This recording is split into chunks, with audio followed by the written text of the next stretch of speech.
What's up, Beyonders? It's your co-host, Joe. And your host, Bryce, and welcome to episode 10 of Sports and Beyond, baby! So it's been a while since we've actually recorded. Obviously, March Madness is going on.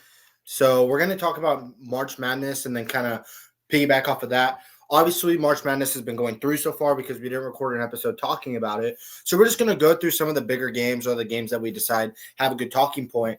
First off, Joe, I know you've stated recently you're an Auburn fan.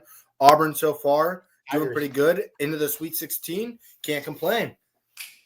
Yeah, I'm like Bryce said, I've been a big Auburn fan since I was a little kid, and seeing them hit the 1 seed this year was pretty darn cool. I know they hit the 1 seed a couple years ago when Jabari Smith was still in town, and they didn't make it past the Sweet 16. I forget who we lose to, but I think we lost to South Carolina, something like that.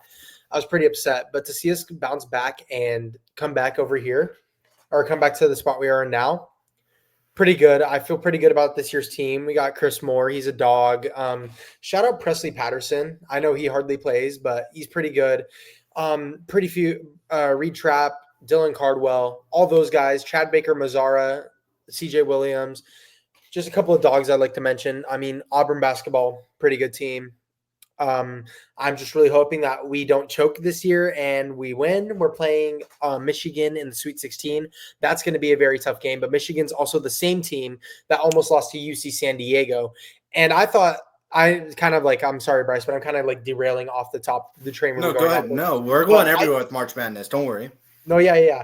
I feel like UC San Diego versus Michigan was the best game so far because that was the closest we've gotten to a Cinderella run. I mean, UC San Diego only lost by 3 points, and obviously everybody's expecting Michigan to win that one. But UC San Diego put up a pretty sizable fight, and I really thought that UC San Diego could have pulled off that dub.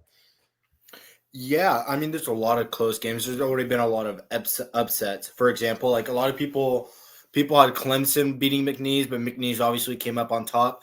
I personally had McNeese winning that, but losing to Purdue in the next round, which obviously I predicted right. Creighton won against Louisville. Pretty impressive. Not a lot of people were expecting that. Also, New Mexico beating Marquette. Not a lot of people expected that. No, yeah, that surprised me because I've always liked Marquette because that's where Jimmy Butler went. And as you guys know from watching the podcast, I'm a big Jimmy Butler guy, and that upset me. What really, two games that really stand out is I know UConn wasn't the best this year, but they lost to Florida in the second round. Florida is the first seed in the other bracket, but UConn's usually very competitive no matter what their seed is because they know how to perform in March Madness. So seeing them go down in the second round was actually pretty shocking to me. And another one, the biggest upset so far was probably St. John's losing to Arkansas. St. John's second seed going against the 10th seeded Arkansas, and Arkansas beat them like 75-66. That's not a close game either. I wouldn't say that's a blowout, but that's like a comfortable win. Another kind of upset that we kind of broad brush over, Colorado State beating Memphis. A lot of people thought Memphis was going to go pretty far this year. I mean, it's crazy to say that people might put them in their Sweet 16 and even their Elite 8, but they were kind of like the sleeper team. Like a lot of people predict them as like the sleeper team that will make it far. Drake beat Missouri. That's pretty impressive. Oh, that was impressive. Arkansas beating St. John's, you talked about. And what's it called? I think, Gonzaga, they were 8 seed too, and they lost to 1 seed Houston. Houston's like a powerhouse. I think people have Houston winning the whole thing. So no, yeah, it's just unfortunate for Gonzaga because Gonzaga is also one of those very competitive teams that year in, year out. So it's just really shocking to me to see like two big dominant basketball schools in Gonzaga and UConn go out in the second round. But I low-key kind of like it because I feel like, if we repeat champions every year, it's not that fun. So I think it's pretty good that these other teams are getting upset. Another team I'd like to touch on is Kentucky. Shout out to my T. Louise. Yes, Kentucky. He's watching this right now probably because he's a big supporter of our podcast. So my T. Louise, I should probably say his name in English. My Uncle Lewis, he is a big Kentucky guy because he went to college in Kentucky, spent all 8 years because he's a dentist. So he had to do 8 years of schooling. I think he went for 10 or something. He spent all those years in Kentucky, and he is a huge Kentucky basketball fan. He loved De'Aaron Fox. Me too, but he's gone now. Loved all those guys. So he's a big Kentucky basketball fan. And I think that they have a chance of possibly beating Tennessee in the Sweet 16, making it to the Elite 8. It's just I think that Houston will beat Purdue, so I think we'll see a highly anticipated matchup in Houston versus Kentucky in the Sweet Six Yeah. in the Elite Eight. Kentucky also escaped another year of heartbreak. I mean, obviously they've been the 3 seed a Upset. couple times now and always get Every year upset they into the always get upset. They always find a way to yeah. get upset. I So think they this is the lost to first Vandy a couple years ago. they lost to Oakland a couple. I think it was last year.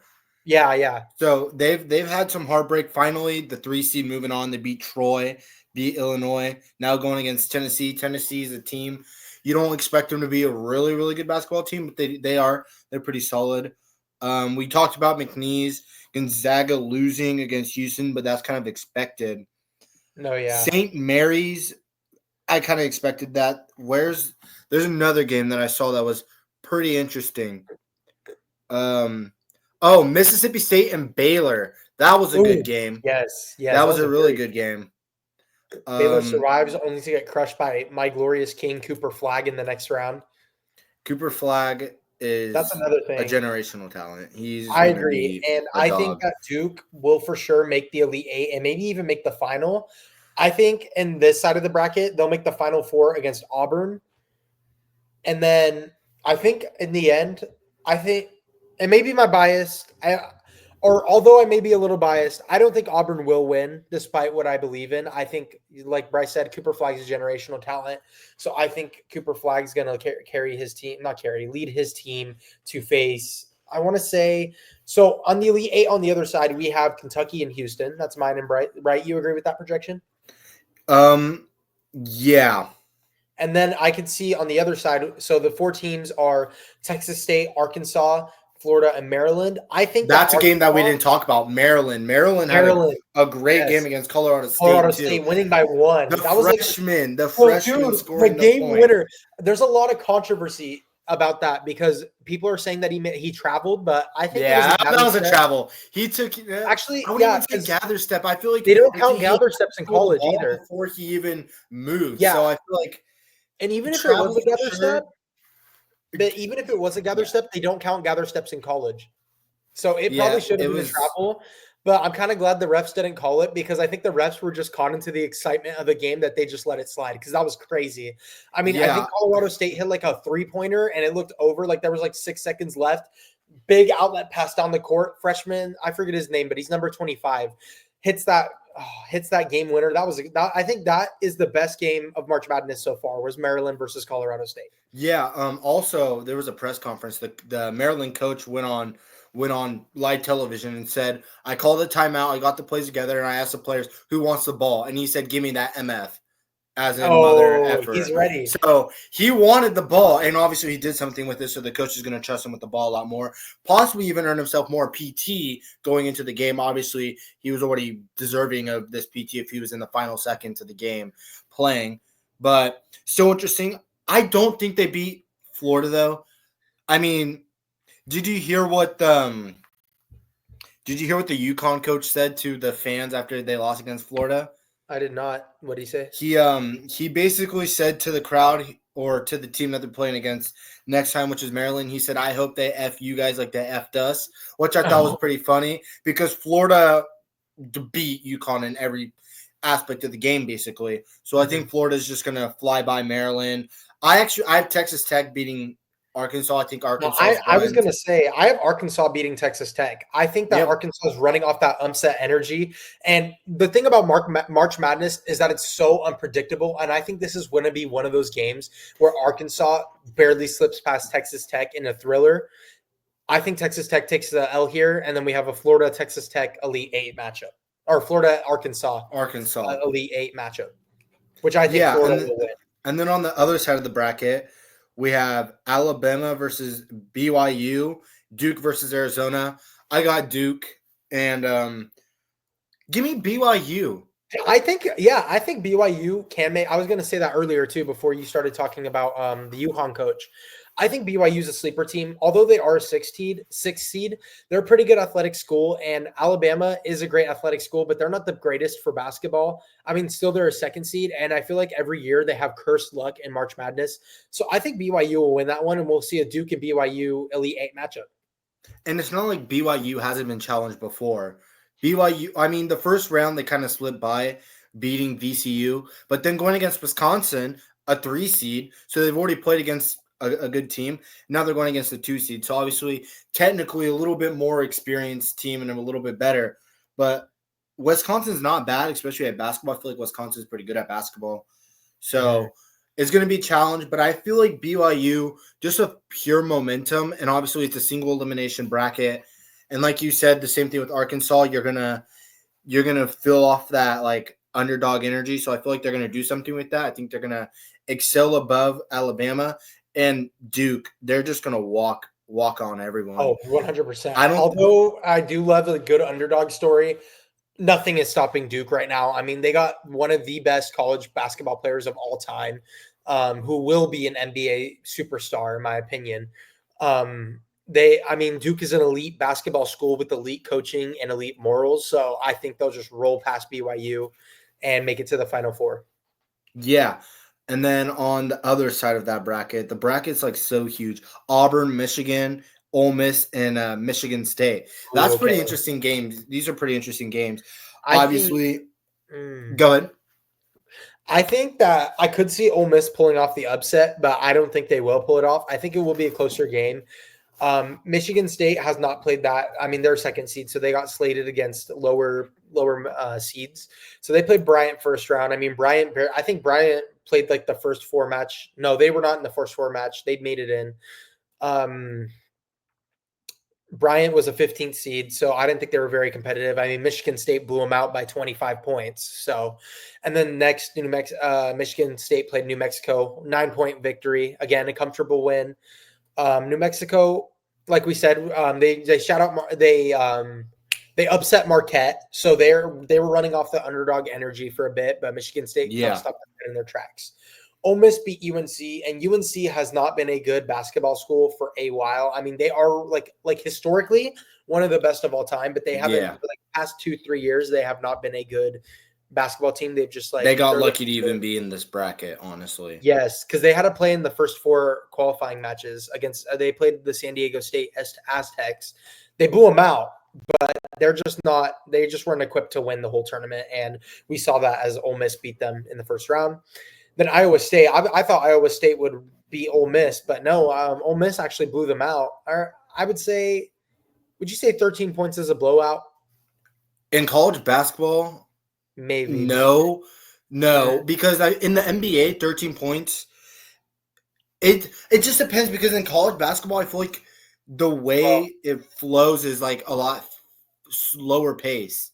no, Because no. it's I feel like, like it's a lot faster paced in well, the no, in because you have to remember, no, no. like, you get 5 timeouts in college basketball and there's no quarters. So it's 20 It's minutes two running. halves.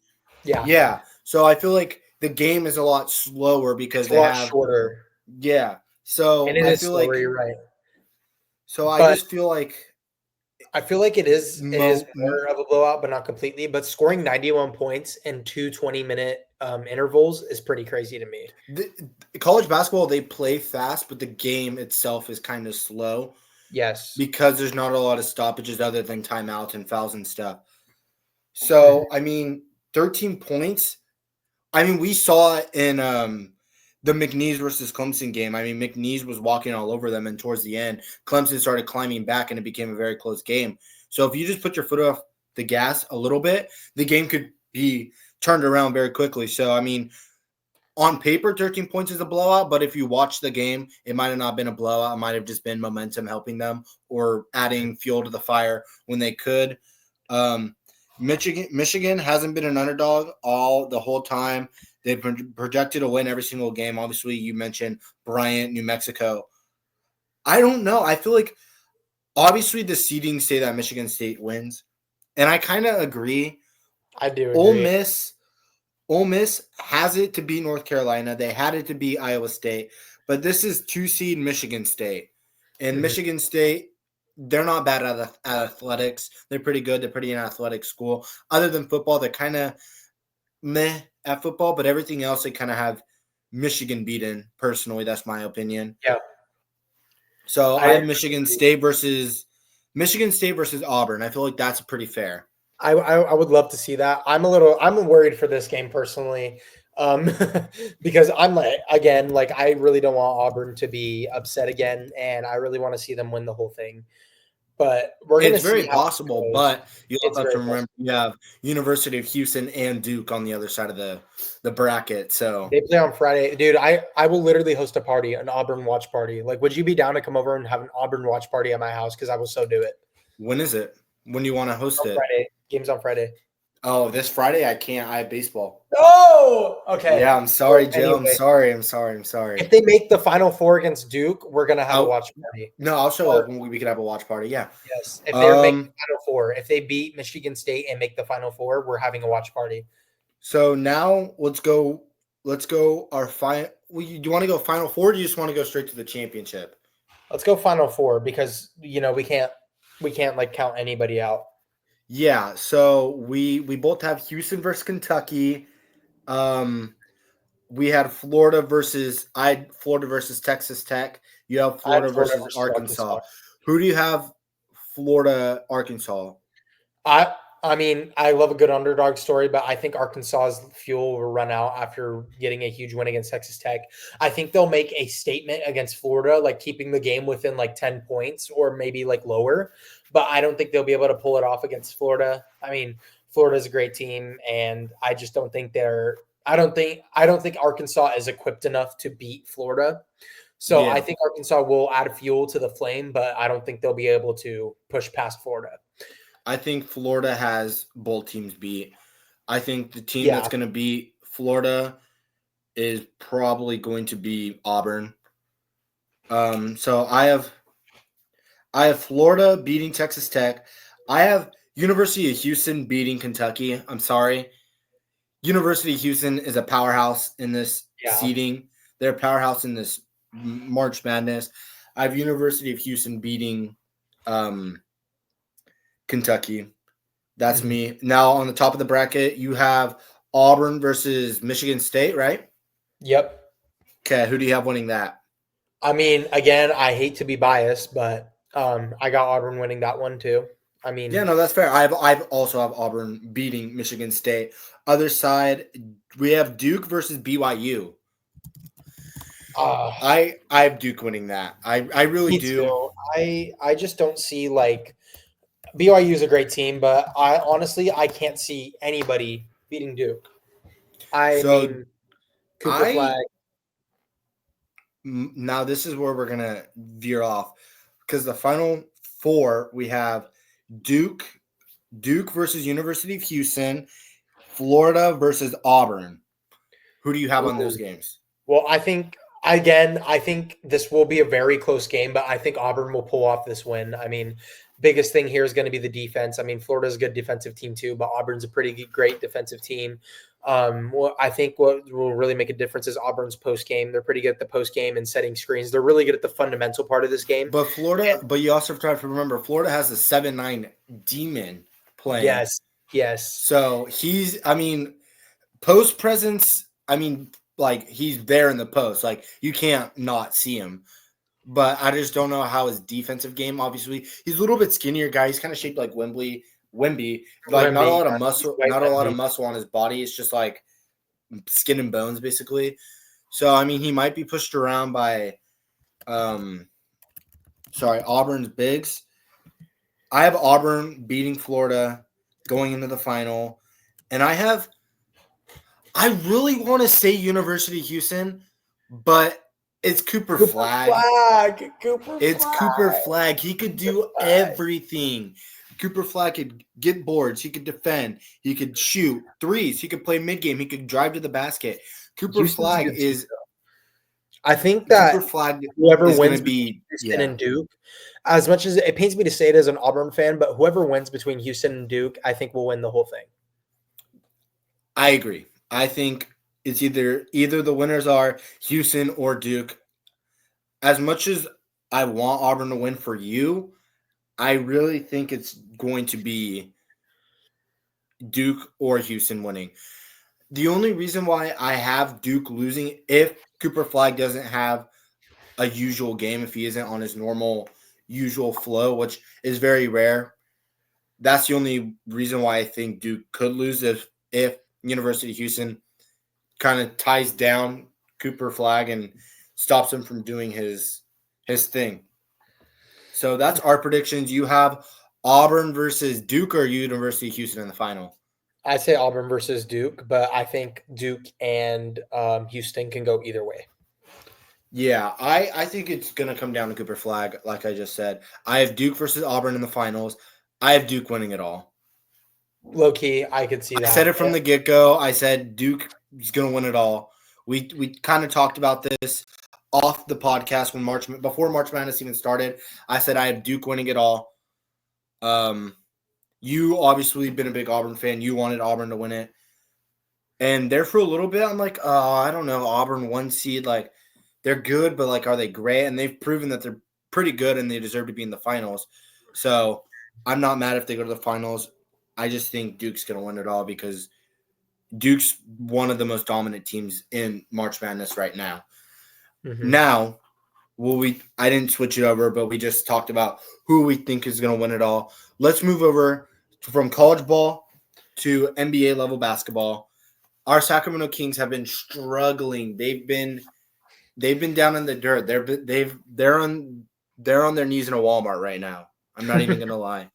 They're playing like a poverty franchise, unfortunately. We are a poverty franchise.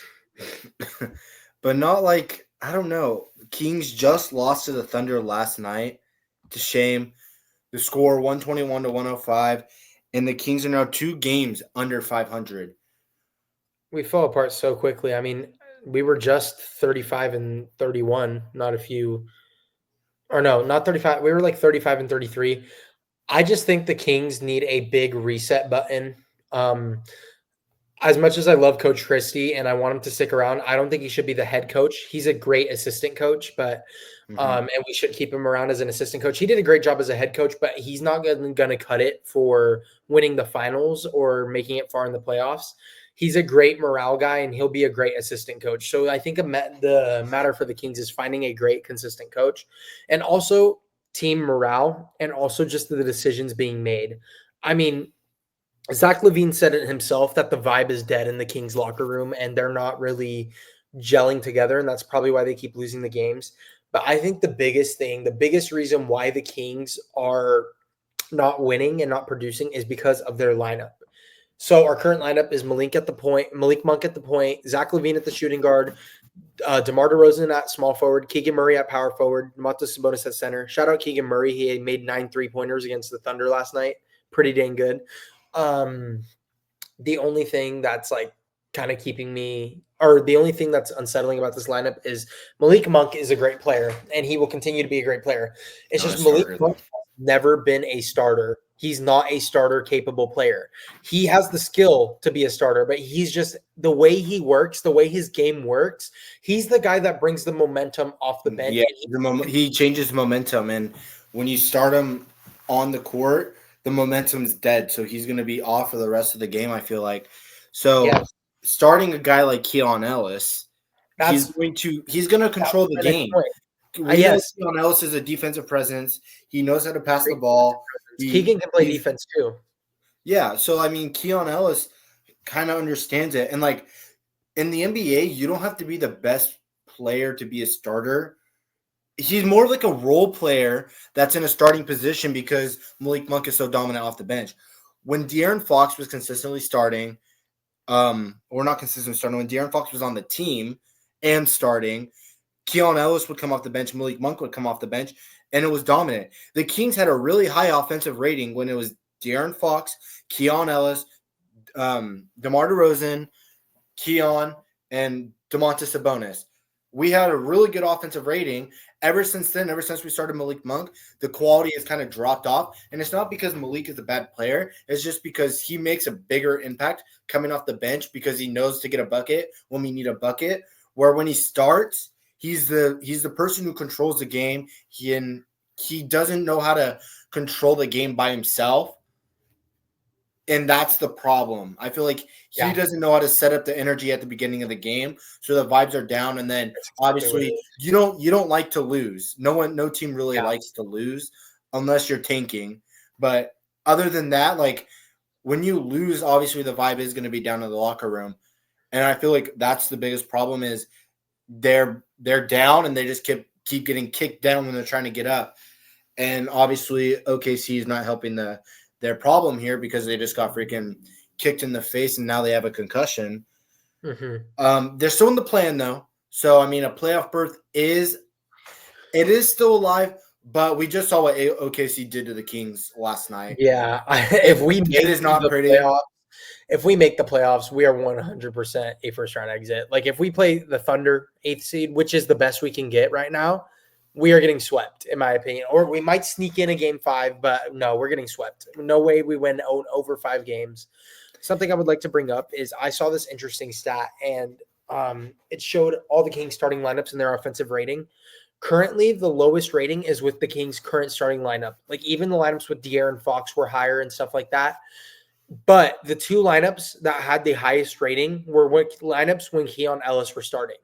So Yeah. I don't know why it's not imminent, like apparent to the Kings that they need to start Keon Ellis, but I think it all like solving our problems all starts with starting Keon Ellis. I mean, And we plays him a and lot. Me and Bryce like this guy a lot, but it's not for a joke like me whenever I glaze like Jake LaRavia or Trey Lyles. Like this guy's yeah, actually very, very good, and he we're just changes the shocked to game see and that it's he doesn't very get more apparent. playing time. He's very good. He can play defense. He can shoot threes.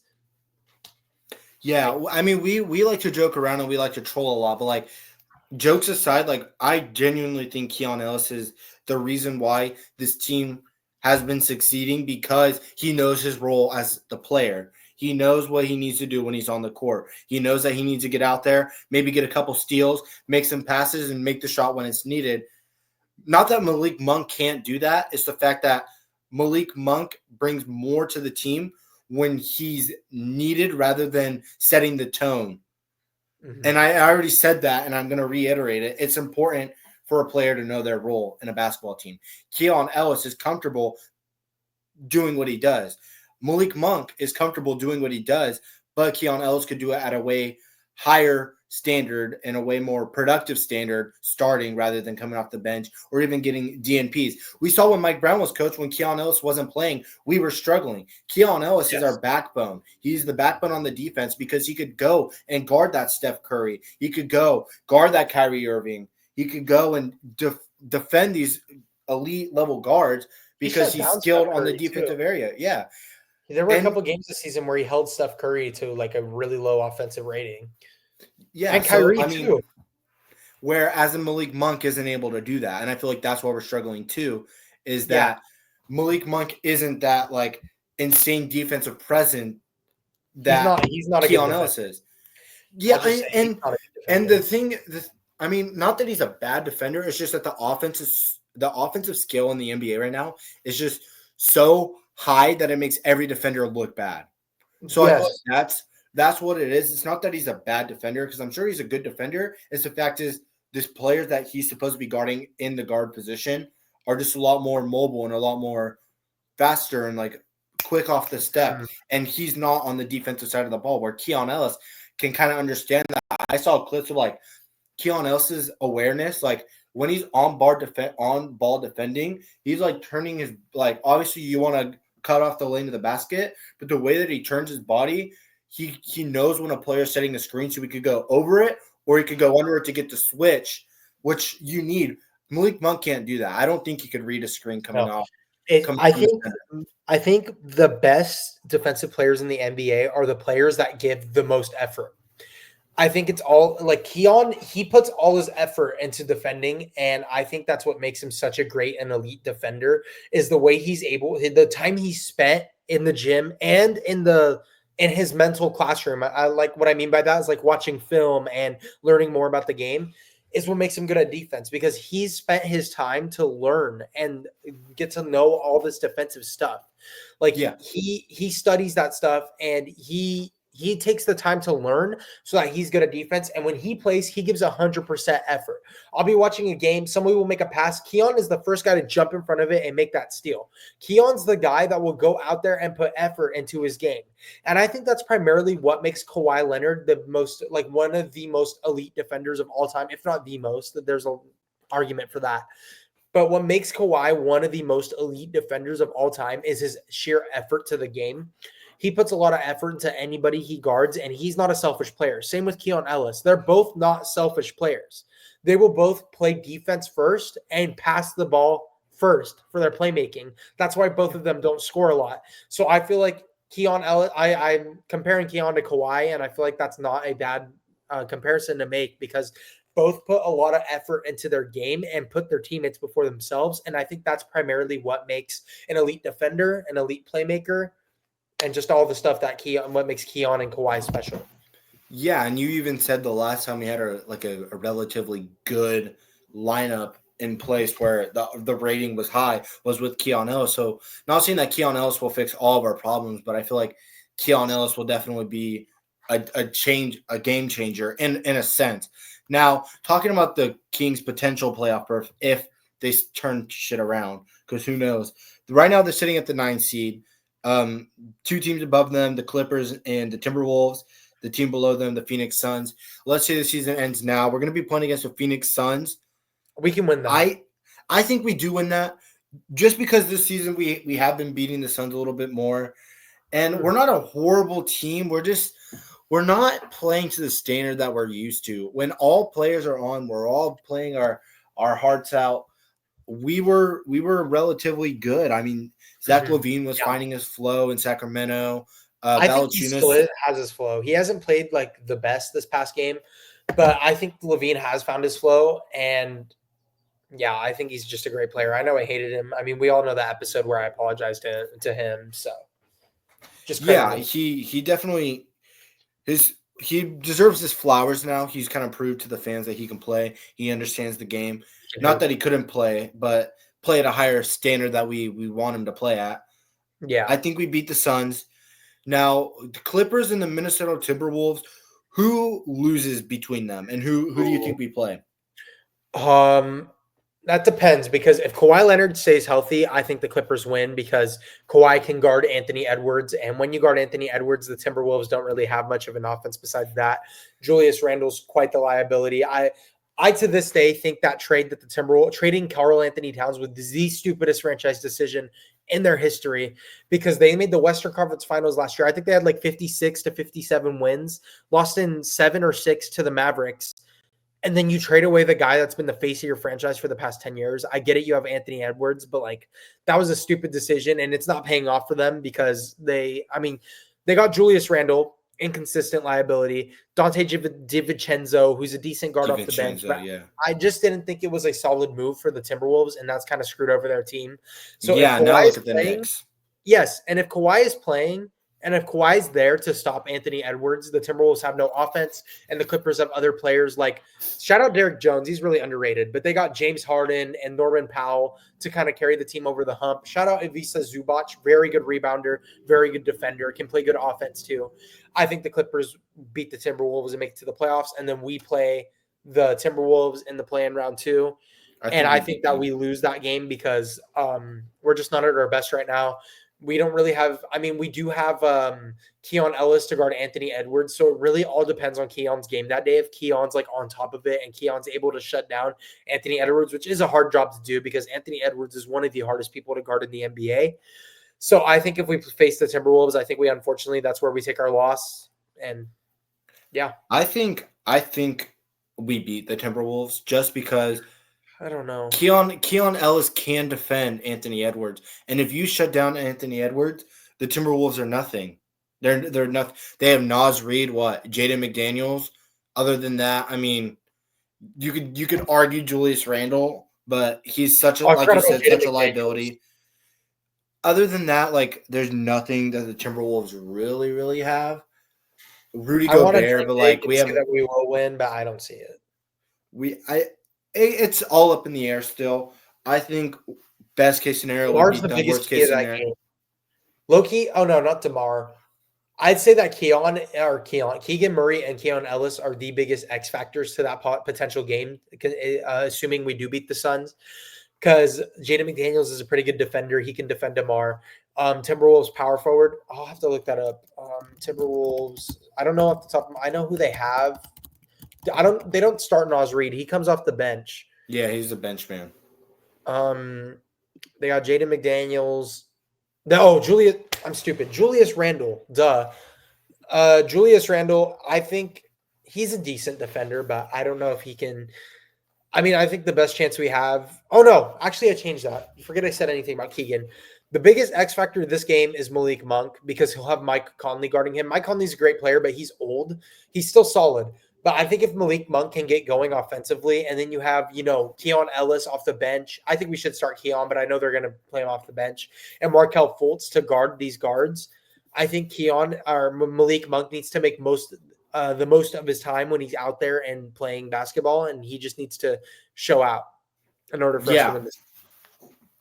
I agree. I don't really have a lot more to say about the Kings.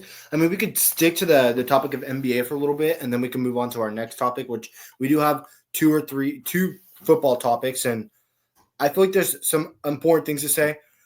OKC, a lot of people are having a problem with OKC right now, and that's because the fouls given to OKC seem a little like a bailout.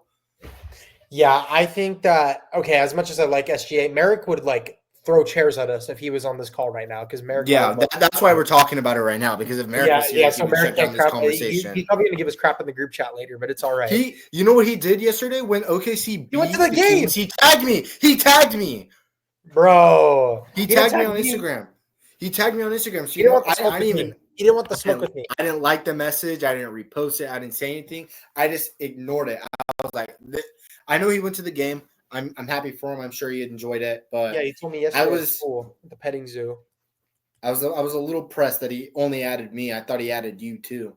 No, he did not add me because he didn't want the smoke. Because when Nah, me and Merrick argue, we argue. We argue and because me and Merrick both think we're right, and we both won't admit when we're you guys wrong. are so stubborn. We're both very stubborn, so we'll just keep going and going and going and going.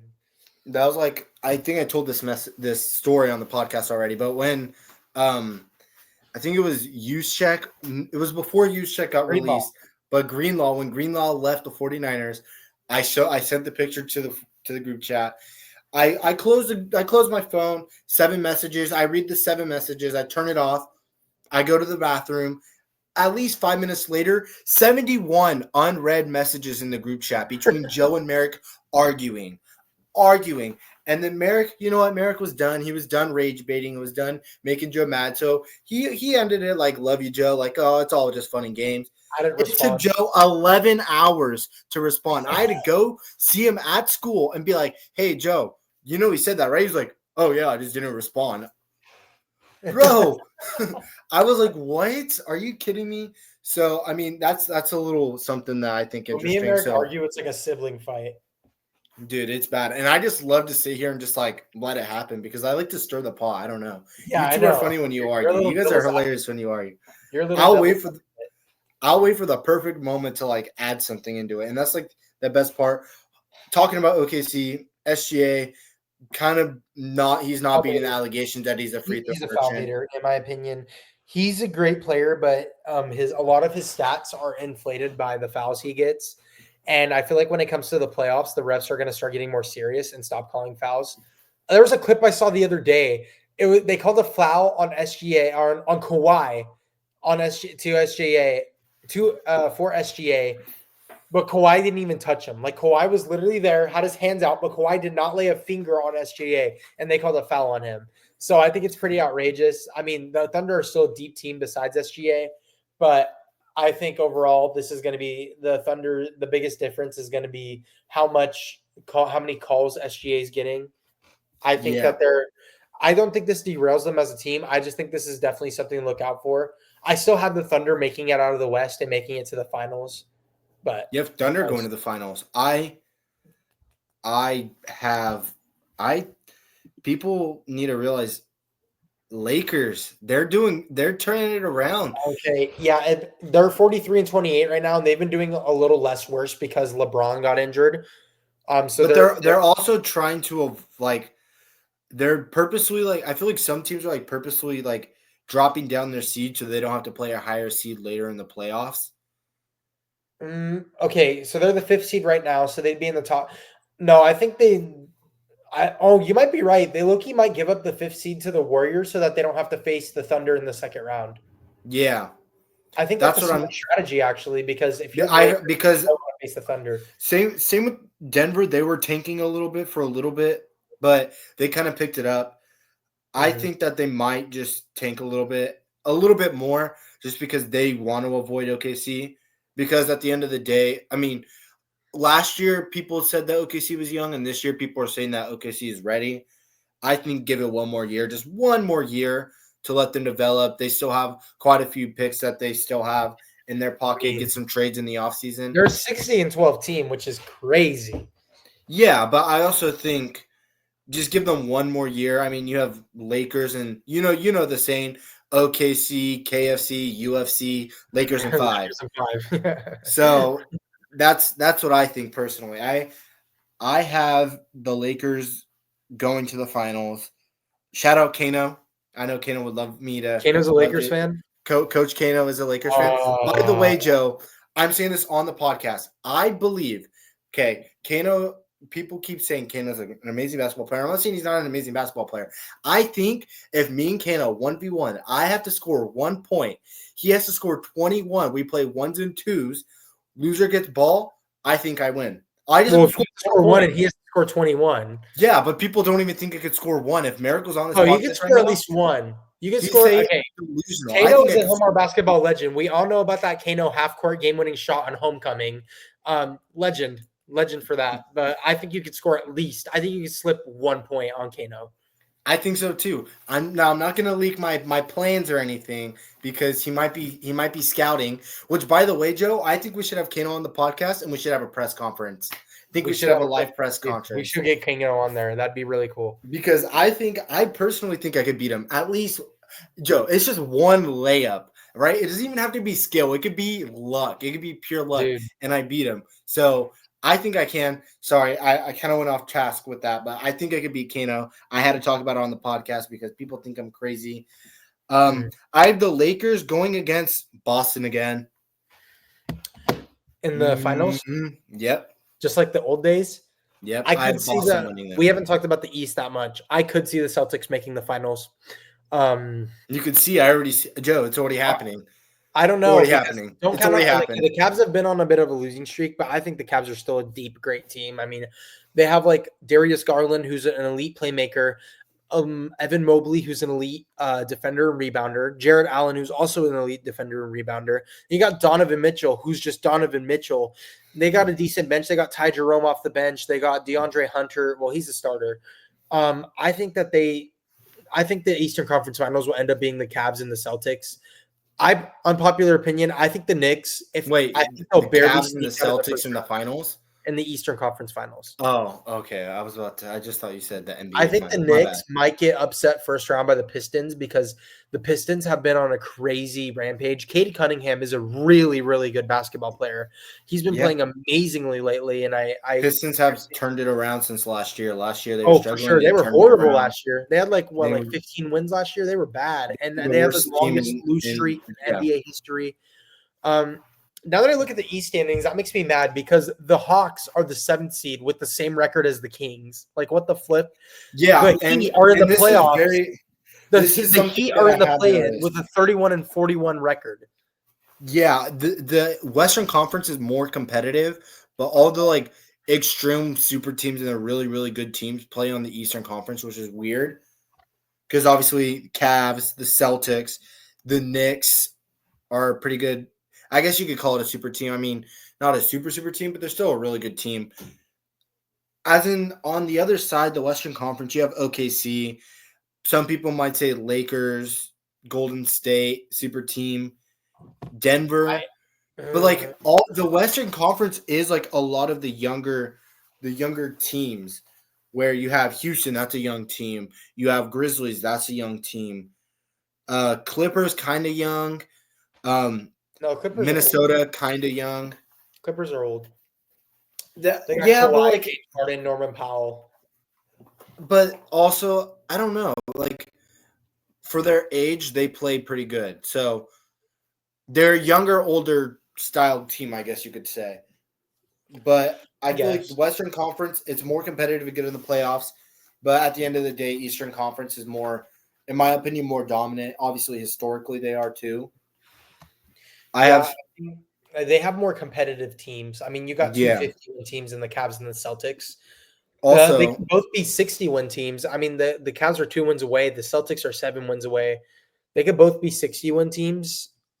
Um, yeah, so which is pretty dominant. So I think they have more to play for. I mean, the other teams are just like I think any team below the Celtics is just like no, like they'd have no chance. I mean, we got the Knicks. We've talked about the Knicks. I don't think they're super consistent. I mean, they do got JB and Cat. I just don't see it.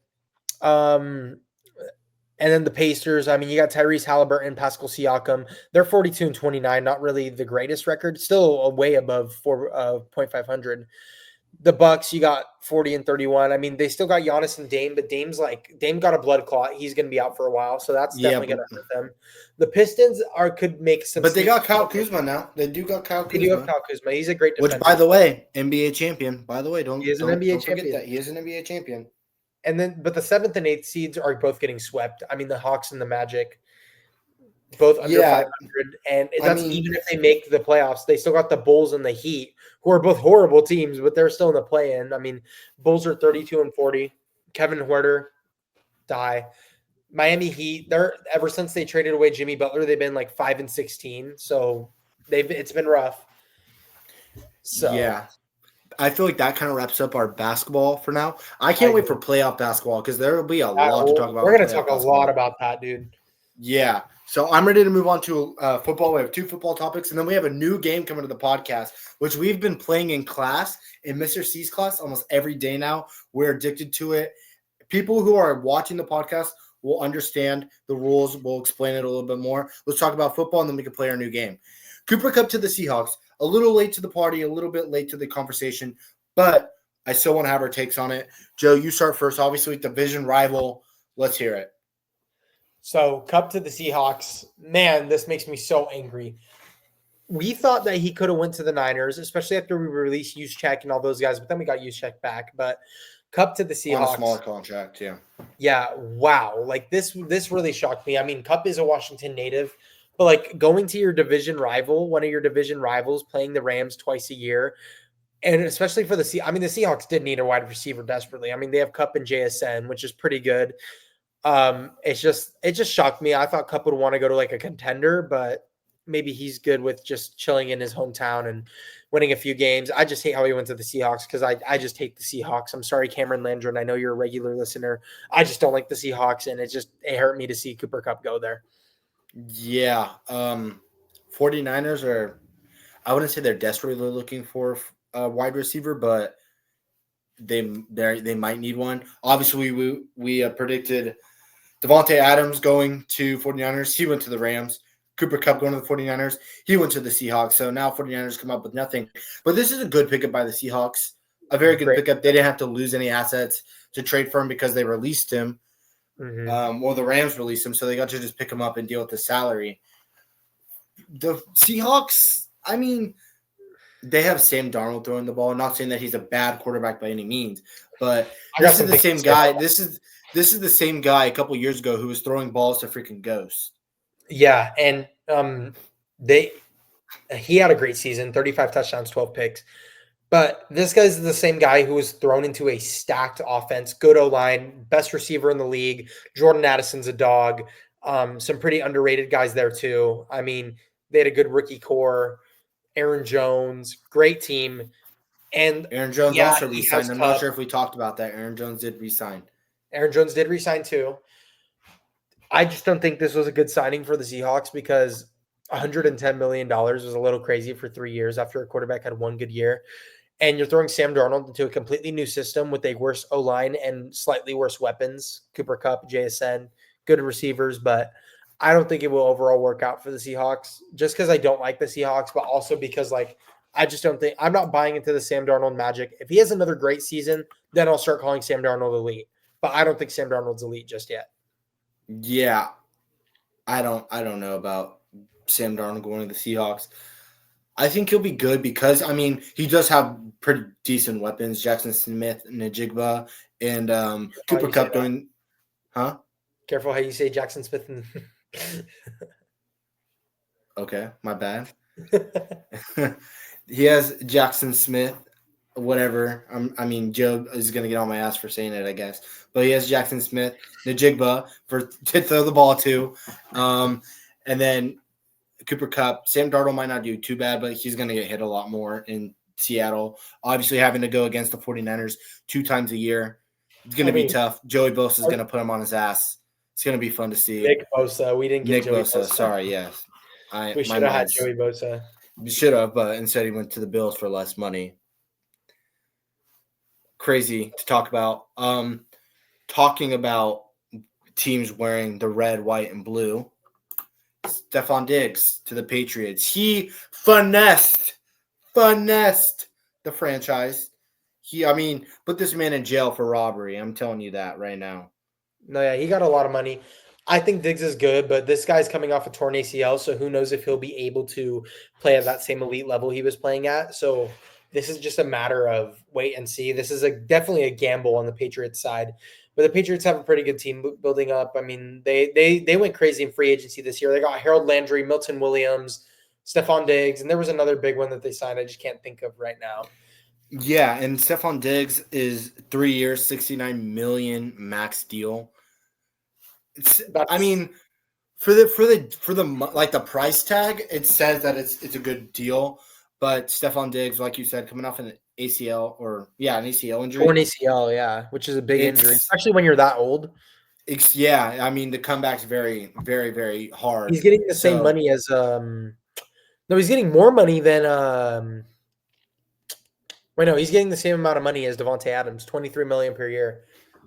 yeah, so I mean, I'm not mad at Diggs for going there. Obviously, they have Drake May throwing the ball, still a young quarterback, still developing. I don't like Drake May. I like him as a person, but I don't like him as like a quarterback. Yeah, we'll see what the Patriots do. I don't think they're going to do great at Mhm. all. I mean, it's after all, Patriots haven't been good since Tom Brady. Yeah. So the Patriots are also on their knees in a Walmart right now. Now, a team, another sorry franchise that just got a new quarterback, Mister Unlimited goes to New Broncos York. country. Let's ride. Broncos country. Let's ride. the good the go of clip farming, the go of building up his stock because the memes. Russell Wilson goes to New York. Interesting to see. They just got Jameis Winston too. Another interesting thing to see.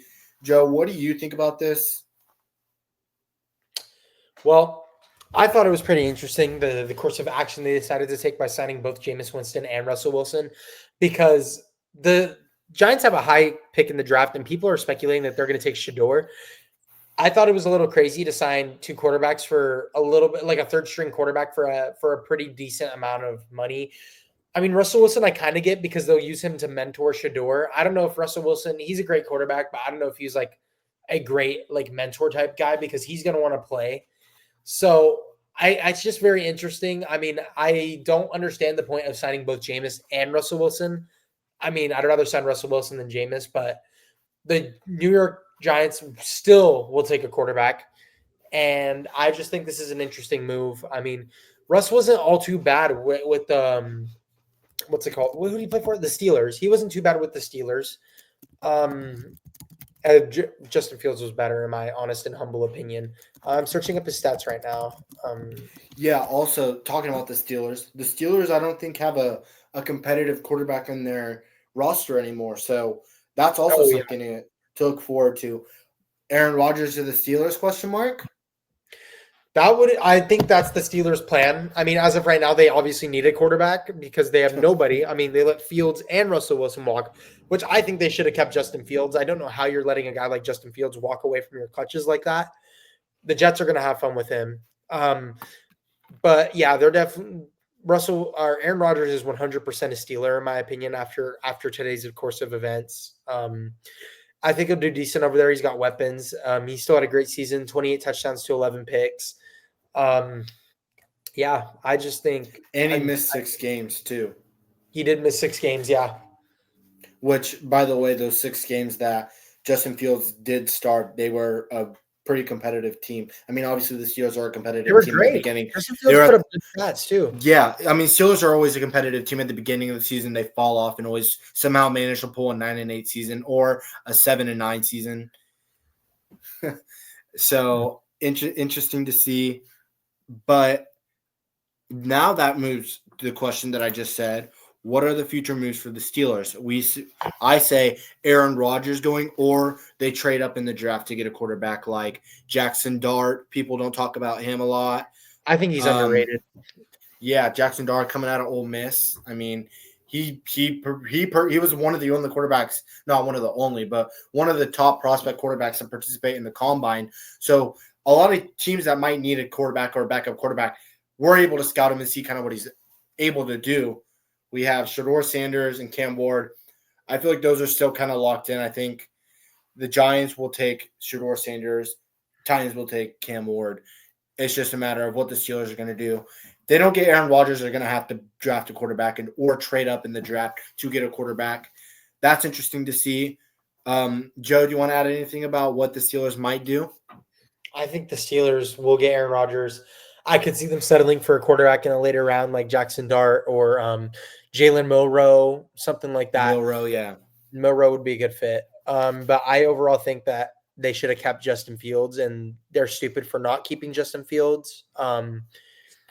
Yeah, I mean, they have some good weapons. I feel like they're just one quarterback away, and they just need a more consistent defense. And Yeah, I mean, they have DK Metcalf now. They have George they have Pickens. George Pickens. I mean, they have a relatively decent O line. They have a relatively decent defense too. Mm-hmm. So I mean, they're just like you said, a good quarterback away. Not saying that Aaron Rodgers is a great quarterback. He's not a bad quarterback. I don't think Aaron Rodgers will be the thing that puts them over the edge to be a competitive team. We saw him at the Jets. I mean, he brought in literally everyone that he wanted around him, and he still couldn't get a win. Yeah. So, as much as I don't want to say it, I think Aaron Rodgers' time's up in the league. I think he's needs to move on, needs to go to future endeavors because this game, he needs to leave the game before the game leaves him. There we go. That's exactly what I was trying to say. That's what I think personally. We graze over the topic of the Giants. Let's go over what will the Giants do in the draft. We still think taking a Talk about it. quarterback. Shador. Let's say Joe, they don't take Shador. What do you think they do? If they don't take Shador, I mean, they'd be pretty stupid not to, but I could see them taking Travis Hunter if he falls to pick number. I think they're the 6th. Oh no, they're like the 4th or something. If he falls to them, they're going to take Travis Hunter. I think they should, especially. And they might wait for next year for Arch Manning. They might tank and wait for Arch Manning. So we'll just see. But I think they're most likely going to take Shador. Yeah, Shador Sanders throwing it to Malik Neighbors. Pretty interesting to see. They just re-signed Darius Slay. So, I mean, there's weapons there, but I really don't know. Also, don't the Giants still have Tommy DeVito? Yeah. So they have 3 quarterbacks in that QB room already. That's insane. So they're either going to have to get rid of Tommy DeVito and draft a quarterback. I mean, Tommy DeVito's not good. No, he's not that good, but you can only have 3 quarterbacks in a roster. So Yeah. they already have 3 quarterbacks in the roster, so they're going to have to get rid of him or trade him away. So that's pretty interesting to see too. I think, like you said, they're going to have to take Travis Hunter if they don't take a quarterback, if that's in their mind, or they take a defensive player because their defense is kind of sorry. I mean, they have Sexy Dexy, but other than that, they have no one else. So that's pretty interesting to see. No, yeah. Other than that, I say we introduce the new game to the I agree. podcast. We're going to try it out. Let me type it in right now. I can't type. Sorry. That's getting studious. Yeah. Actually, no. We'll just do it with no header. Okay. Do you want to explain the rules so everyone kind of understands it? Yeah. So a lot of people have different variations of wavelength, but the variation we play is somebody will pick a number. So let's say I pick 10. So Bryce will then ask me questions, and he'll have to guess it. So let's say I have the numbers 10, Bryce has to guess. So Bryce will be like, Joe, who's a current NBA team? I'll say the Oklahoma City Thunder because they're a 10 out of 10. He'll say a chip. I'll say Cool Ranch Doritos because those are 10 out of 10. A fast food place, I'll say In-N-Out, 10 out of 10. And or if it was a 1 out of 10, we'd say the Utah Jazz, classic Lay's, Salt and vinegar chips. salt and vinegar chips, stuff like that, so on and so forth. So it's based off, you give an item without a rating, but you have to guess what Yeah. that rating is from all the items that So you yeah, so we gathered ask a from the data. question. We ask a question. So like for example, I'll close my eyes. Joe will show the audience the number, and if you want to play along, close your eyes too. And then I'll ask questions, and Joe has to answer it according to the number that he picked. And the reason why he's showing you guys the number is so he could keep himself accountable. It kind of adds to the game. And like the whole point of it is like kind of keeping it subjective because like Joe might like something that I don't. So if he rates something high, but I think that's only like a 7, it's going to mess with my head. So I'm going to have to adjust to certain balances. So it's a pretty fun game. We play it with like 5 people during with Class, Mr. C's class. So it's pretty fun to play with a lot of people, but we're going to try it out on the podcast, kind of get how it kind of get the feel for it. We've done a lot of drafts. I feel like not that the drafts are bad, but I feel like we should try different things, get the crowd a little bit more engaged. So I feel like this is something good to do. Joe, do you want to go first? Or you want me to go first? I'll go first. Okay. Do you want to turn around? Yeah, I'll turn around. Okay. My number is going to be. Okay. You good, Joe? Yeah. All right. Ask away. Give me an NBA basketball team. Ooh, basketball team right now. Let's go with the Pacers. Oh, okay. Okay. What about an NFL football team?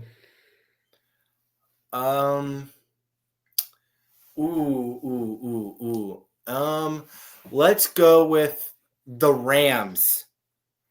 Okay. Name me a chip. Chip brand. Chip brand, chip flavor.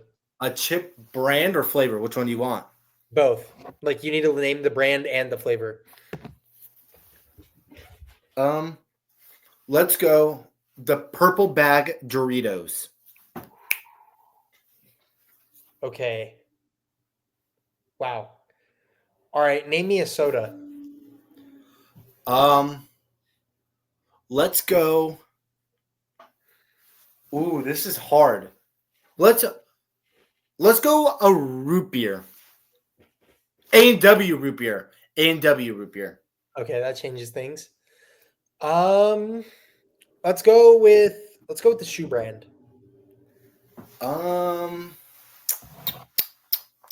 Let's go Vans. Okay. I think I'm ready to make my guess. Okay, let's hear it. Was it 7? On the dot. I'm not even trolling. On the dot. I'm good at this. That's a crazy pull. Okay.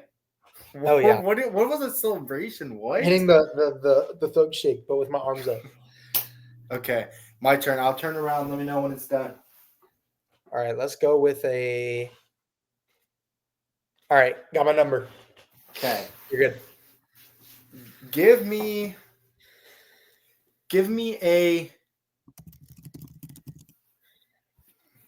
a player on the Kings.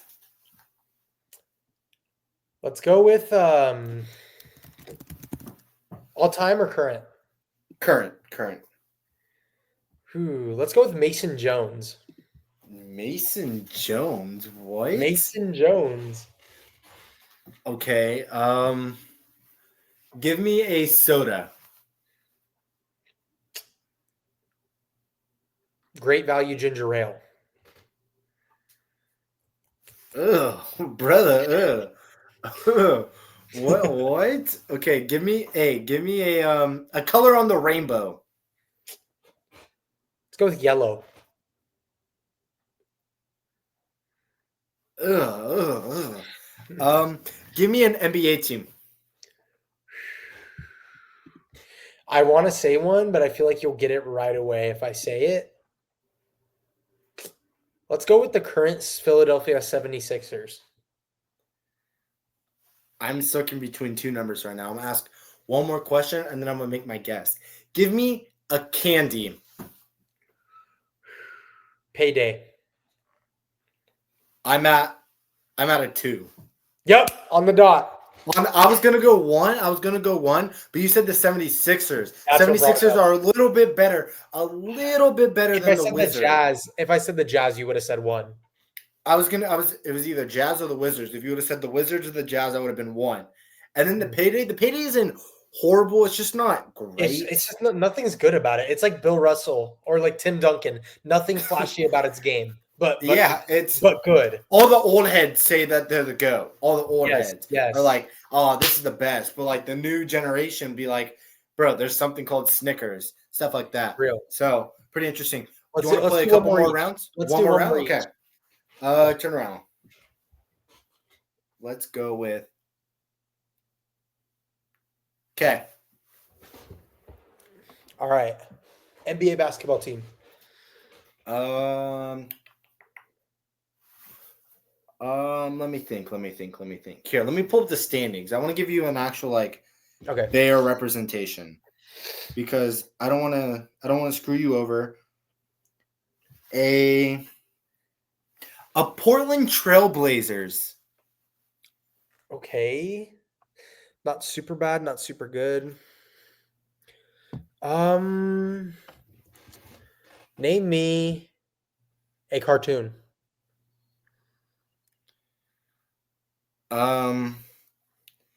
See, this is where you might lose me because I feel like we have different tastes in cartoons. Let's go Peppa Pig. Ooh, okay. Now that really throws me for a loop. Trailblazers and Peppa Pig. Okay. Name me an NFL quarterback currently. Like any quarterback on any team. Jameis Winston. Okay. Getting some ideas with that. Okay. Could you trying to look around my room to see if I got anything to look at. Ooh. Name me a player on the 49ers if your ball knowledge is that deep. I have one. I don't. Ooh, Joe, you might get it as soon as I say the player. I'm not even gonna lie. Oh man, do I do it and let it? I think so. Okay, Joe, are you ready? Mm-hmm. Jake Moody. Now that really throws me for a wrench because you got the Trailblazers, Peppa Pig, and Jake Moody. That like I had a solid number between Peppa Pig and the Trailblazers. Then Jake Moody just goes boom. Jake Moody's horrible. Oh shoot! All right, name me a drink that's not a soda, like a Gatorade or like a Ooh, juice, a juice. or it could be Oh, water, or it could be milk. I'm trying to think. Vitamin water. Bro, I'm so. Ooh, okay. I'm gonna go with 4. On the dot. On the dot. I had 4. Okay, I have a question for you. What brought you to 4? Like, what answer? Okay. Trailblazers brought me to like a solid 4 because I was like, okay, they're 32 and 41. They're like below average, slightly below average. Then Peppa Pig, I was like, okay, that's like a very that's below average too. Jake Moody was really threw me for a loop because Jake Moody's a 1. Like Jake Moody's horrible. So like that brought me down to like boom. And then what'd you say next? You said vitamin water. Yeah. Vitamin water. I was like, okay, vitamin water is good, but like it's not like super good, and it's But not it can't compete in a game with Powerade and yes, Gatorade. like you don't walk into a store with the intent of buying vitamin water. It's discount Gatorade. Mm-hmm. So that's kind of what brought me to a 4. Perfect. Okay. One more round. Joe, you pick the number, then I answer. Let's go. I got my number. Okay. First question. Give me a pizza topping. Whew. Let's go with oh, I want to say this one, but I feel like it's not going to be very well received. Like you're going to be like no, but I'm going to go with bell peppers. Okay. Give me a color. A Any color in color. general. Any color. Yep. Okay. Let's go with pink. Okay. I'm kind of okay. Give me a give me a like a phrase that a dad would say where like one would be like a disappointing phrase, 10 would be like a phrase that everyone loves. Okay. I'd say listen here, champ. Oh no. Oh, whoa. Okay. I That thought drops me you'd well down. receive that one. Well, because I feel like when a dad says like that, it's like more of like a disappointed talk. Okay. Could I say like you're barking up the wrong tree instead? See, now that's something Zane Kozine would say, and that makes me laugh. So I'm kind of up like I'm like right here. I have it on my hands. I'm not going to show it.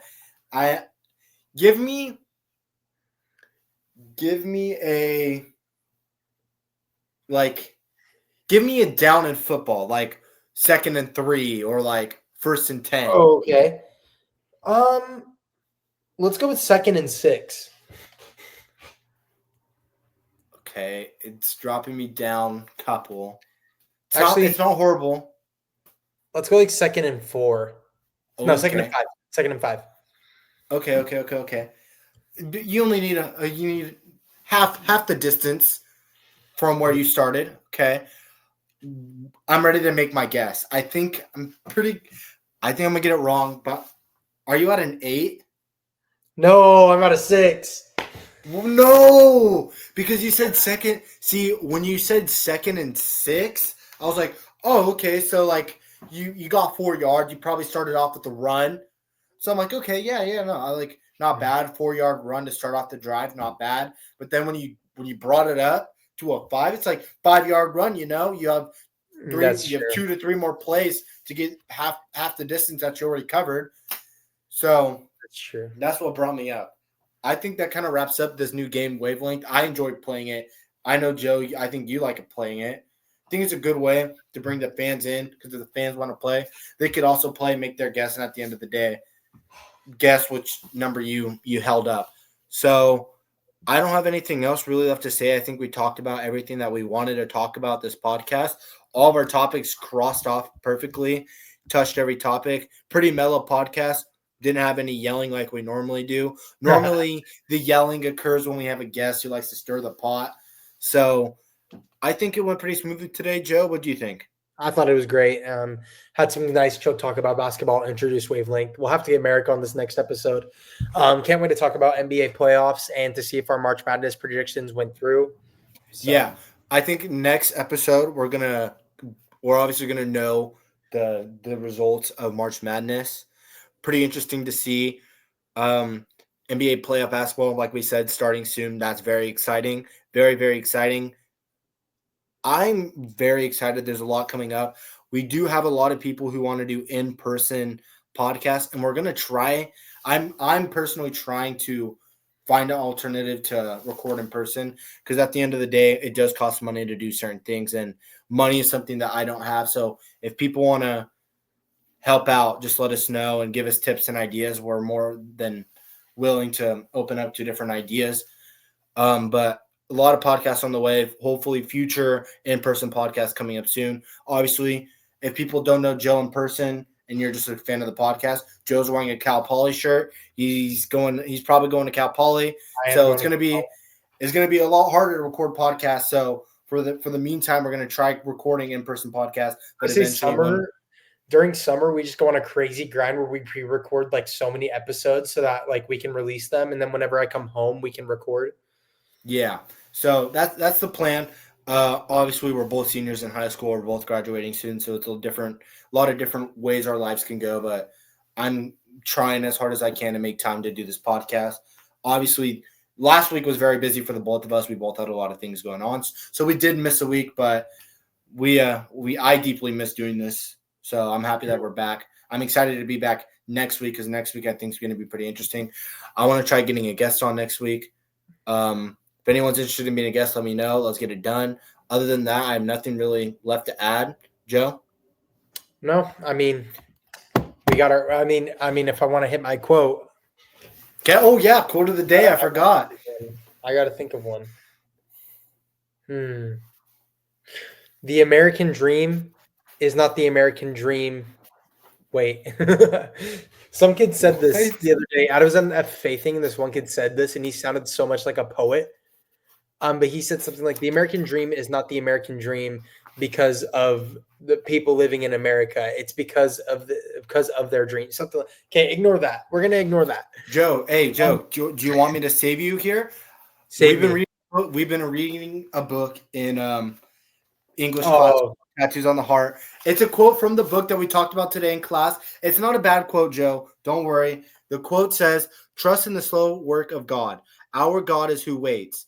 Who are we not to? It takes what it takes for the great turnaround. Wait for it." So basically, trust in the process of God. God works at a slow way. But if you wait and do your own thing, God will eventually put his course and change your life for the better. So if anything's going on in life, just make sure you trust the process and don't do anything irrational.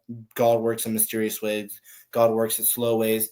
But at the end of the day, God loves and cares about you. I think that's pretty important. And that's powerful.